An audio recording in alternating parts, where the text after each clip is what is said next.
ఓం స్థాపకాయ చ ధర్మస్య సర్వధర్మస్వరూపిణే అవతారవరిష్ఠాయ రామకృష్ణాయ తే నమః.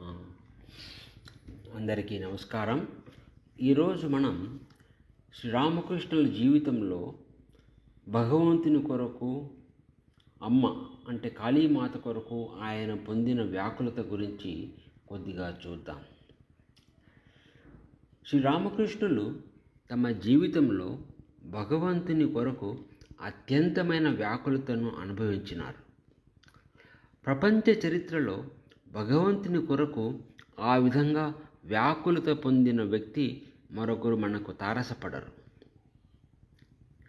శ్రీరామకృష్ణులు చెప్పారు, నేను 16 అణాల యొక్క సాధన చేశాను, మీరు ఒక్క అణా సాధన చేస్తే చాలు, అది సరిపోతుంది అని.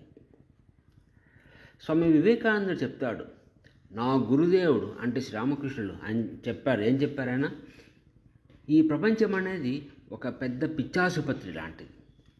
ఇక్కడంతా జనులు పిచ్చిపట్టి ఉన్నారు. దేనికోసం పిచ్చిపట్టి ఉన్నారు? ధనం కోసం, స్త్రీల కోసం, పేరు ప్రతిష్టల కొరకు, వీటి కొరకు వాళ్ళు పిచ్చిపట్టి ఉన్నారు. మరికొందరు భగవంతుని కొరకు పిచ్చిపట్టి ఉన్నారు. నేను భగవంతుని కొరకు పిచ్చివాడిని కావాలని కోరుకుంటున్నాను అని చెప్పాడు ఆయన. అంటే ఫ్రెంచ్ రచయిత ఒక ఆయన రోమరోలా అంటారు. ఆ రోమరోలా ఆయన నోబెల్ ప్రైజ్ గ్రహీత. ఆయన శ్రీరామకృష్ణులు, స్వామి వివేకానంద మరియు మహాత్మా గాంధీల యొక్క జీవిత చరిత్రలు ఫ్రెంచ్ భాషలో రాశారు. ఆయన శ్రీరామకృష్ణుల గురించి ఇలా వ్రాశారు, శ్రీరామకృష్ణులు 30 కోట్ల హిందువుల యొక్క 2000 సంవత్సరాల సాధనల ఫలితము అని. బాహ్యంగా చూస్తే అశోక చక్రవర్తి లేదా అలెగ్జాండర్ అలాంటి వారితో పోలిస్తే శ్రీరామకృష్ణుల జీవితంలో అలా బాహ్యంగా చెప్పుకోదగ్గది మనకు కనిపించదు. అయితే ఆంతరంగిక జీవితంలో ఆయన సాధించిన విజయాలకు సరిసమానమైన వ్యక్తి ప్రపంచ చరిత్రలో మరొకరు మనకు కనిపించరు. స్వామి బ్రహ్మానంద చెప్పాడు, మేము స్వామీజీని సమాధిలోకి వెళ్ళడం కొన్నిసార్లు మాత్రమే చూశాం. అయితే శ్రీరామకృష్ణులు మాత్రము ఒక్క రోజులోనే ఎన్నోసార్లు సమాధిలోనికి వెళ్ళి మళ్ళీ బయటకు వచ్చేవాళ్ళు అని. ఇప్పుడు శ్రీరామకృష్ణుల జీవితంలో ఆయన చేసిన సాధనల గురించి, ఆయన పొందిన వ్యాకులత గురించి కొద్దిగా చూద్దాం. శ్రీరామకృష్ణులు దక్షిణేశ్వరం కాళీ మందిరంలో పూజ చేయడానికి ముందు కాళీ నామం మీద మంత్రదీక్ష తీసుకున్నారు. కేనారాం భట్టాచార్య అనేటువంటి ఒక గురువు దగ్గర. అలా దీక్ష తీసుకున్నప్పుడు రామకృష్ణులు భావంలో విహ్వలడం అయిపోయి ప్రగాఢమైన ధ్యానంలోనికి వెళ్ళిపోయారు.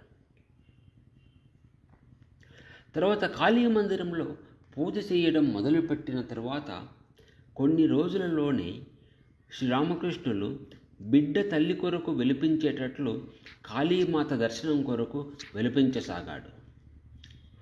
దుఃఖంతో ఆయన తమ ముఖాన్ని నేలకు వేసి రుద్దేవాడు. అది చూసి మిగతా వాళ్ళు విజిటర్స్ అనుకునేవాళ్ళు, బహుశా అతడు వాళ్ళ అమ్మ కొరకు అలా, వాళ్ళ జన్మనిచ్చిన తల్లి కొరకు అలా ఏడుస్తున్నాడేమో అనుకున్నారు. రామకృష్ణులు ఆయన తిండి తిప్పలు మానివేశాడు. నిద్ర కంప్లీట్గా వదిలిపెట్టింది. అమ్మా, నువ్వు నిజంగా ఉన్నావా లేక అది కేవలం ఊహాకల్పన అని విలపించేవాడు. సాయంత్రం ఆరతి సమయంలో గంట మ్రోగినప్పుడు విలపించేవాడు, అమ్మ మరొక రోజు గడిచిపోయింది, అయితే నీ దర్శనం కలగలేదు అని విలపించేవాడు. అయితే ఆయనకు ఎక్కువ కాలం వేచి ఉండే అవసరం కలగలేదు. ఆయన తన అమ్మ యొక్క ప్రథమ దర్శనం గురించి ఇలా చెప్పారు, నేను నా హృదయాన్ని ఒక తడిబట్టను పిండినట్లు ఆ విధంగా పిండుతున్నట్లు భావించేవాడిని. అమ్మ యొక్క దర్శనం ఈ జన్మలో లభించదేమో అని నాకు గొప్ప దుఃఖము, భయము కలిగాయి. అమ్మతోటి వియోగాన్ని ఇక ఏమాత్రం భరించలేకపోయాను. జీవించి ప్రయోజనం లేదని అనిపించింది. అప్పుడు నా దృష్టి మందిరంలో ఉన్న ఖడ్గం పైన పడింది. నా జీవితాన్ని అంతం చేసుకుందామని అనుకున్నాను. పిచ్చివాడిలా ఖడ్గాన్ని చేతిలోనికి తీసుకున్నాను. అప్పుడు హఠాత్తుగా అమ్మ నాకు దర్శనాన్ని ఇచ్చింది. దాని తరువాత ఆయన హనుమంతుడి యొక్క దాస్యభావాన్ని అభ్యసించాడు. ఆయనకు సీతాదేవి దర్శనం కలిగింది. ఆయన ధ్యానానికి కూర్చున్నప్పుడు పక్షులు వచ్చి తల మీద వాలేవి. ఆయన జుట్టులో గింజలు ఏవైనా దొరుకుతాయా అని వాటి కొరకు వెతికేవి. పాములు ఆయన ఒంటి మీద ప్రాకేవి. ఆయనకు వాటి యొక్క స్పృహే ఉండేది కాదు. తంత్రశాస్త్రాల యొక్క 64 పుస్తకాలలోని సాధనలు అన్నీ ఆయన అభ్యసించాడు. ఏ సాధనలోనూ ఫలితం కలగడానికి ఆయనకు 3 రోజుల కంటే ఎక్కువ సమయం పట్టేది కాదు. భక్తి శాస్త్రాలలో మహాభావం గురించి చెప్పబడింది. ఒకే వ్యక్తిలో 19 వివిధ రకాల భావాలు అభివ్యక్తం అయితే దానిని మహాభావం అంటారు. ఒక వ్యక్తిలో ఒక్క భావం అభివ్యక్తం అవడానికి జీవితకాలమంతా సరిపోతుంది. అయితే శ్రీరామకృష్ణులలో 19 భావాలు వ్యక్తమయ్యాయి. ఈ విధంగా ఆయనలో మహాభావం అభివ్యక్తమైంది. తరువాత ఆయన తోతాపురి గైడెన్స్లో అద్వైత సాధన చేశాడు. తోతాపురి నర్మదా నదీ తీరంలో 40 సంవత్సరాలు తపస్సు చేసి నిర్వికల్ప సమాధిని పొందాడు. శ్రీరామకృష్ణులకు నామరూప జగత్తును వదిలిపెట్టి నిర్గుణ నిరాకారంలోనికి పోవడానికి ఒకే ఒక్క అడ్డంకి ఆనందమయ్యి అయినటువంటి అమ్మ మాత్రమే. అమ్మను వదిలిపెట్టి పోవడానికి ఆయనకు వీలు కావడం లేదు. అప్పుడు తోతాపురి ఒక గాజు పెంకు తీసుకొని ఆయన నుదిటి మీద పెట్టి ఇక్కడ కేంద్రీకరించు అని చెప్పాడు. అప్పుడు శ్రీరామకృష్ణులు వివేకము అనే ఖడ్గంతో అమ్మ రూపాన్ని 2గా ఖండించినట్లు భావించాడు. దానితో ఆఖరి అడ్డంకి తొలగిపోయింది.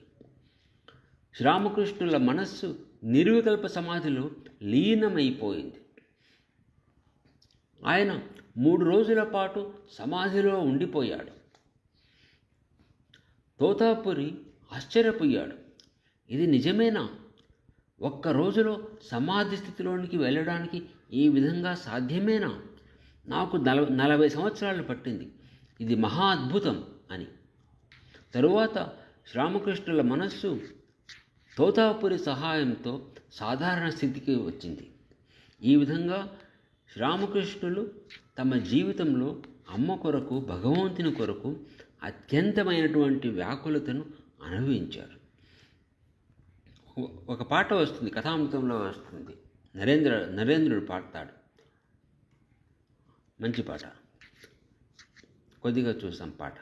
কতো দিনে হবে সে প্রেম সঞ্চার, কতো দিনে হবে সে প্রেম সঞ্চার, হয়ে পূর্ণ কাম বলবো হরি নাম, নয়নে বহিবে প্রেম অশ্রুধার, কতো দিনে হবে সে প্রেম সঞ্চার, কবে হবে আমার শুদ্ধ প্রাণমন, কবে যাব আমি প্রেমের বৃন্দাবন, কবে হবে আমার শুদ্ধ প্রাণমন, কবে যাব আমি প্রেমের বৃন্দাবন, সংসার বন্ধন হইবে মোচন, জ্ঞানাঞ্জনে যাবে লোচন আধার, কত দিনে হবে సే ప్రేమో సంచార్. దీని అర్థం ఏమంటే కొతోదినే హోబే సే ప్రేమో సంచార్. నా హృదయంలో అటువంటి ప్రేమ జాగృతం కావడానికి ఇంకా ఎన్ని రోజులు పడుతుంది. హోయే పూర్ణ కాం బోల్బో హరినా నోయనే బొహిబే ప్రేమో అశ్రుధర్. కోరికలన్నీ ఫలించి కన్నులలో ప్రేమాశ్రవులు స్రవిస్తూ హరినామాన్ని జపించేది ఎప్పుడు? কোবে হবে আমার শুদ্ধ প্রাণমান, কোবে যাবో అమి ప్రేమేర్ బృందావన్. నా యొక్క ప్రాణము మనసులు ఎప్పుడు శుద్ధమవుతాయి? నేను ఎప్పుడు బృందావనానికి వెళ్తాను? ప్రేమ యొక్క బృందావనానికి ఎప్పుడు వెళ్తాను? సంసార బంధన్ హోయిబే మోచన్, జ్ఞానాంజనే జాబే లోచన ఆధార్. ఈ సంసార బంధనం నుండి విముక్తి కలిగేది ఎప్పుడు? జ్ఞానము అనే కాటుకను వేసుకొని నా దృష్టి సవ్యమయ్యేది ఎప్పుడు? ఈ పాట ఈ విధంగా ఇట్లే కొనసాగుతుంది. ఇంకా ఓం జననీం శారదాం దేవీ రామకృష్ణం జగద్గురుం పాదపద్మే తయో శ్రిత్వా ప్రణమామి ముహుర్ముహుః.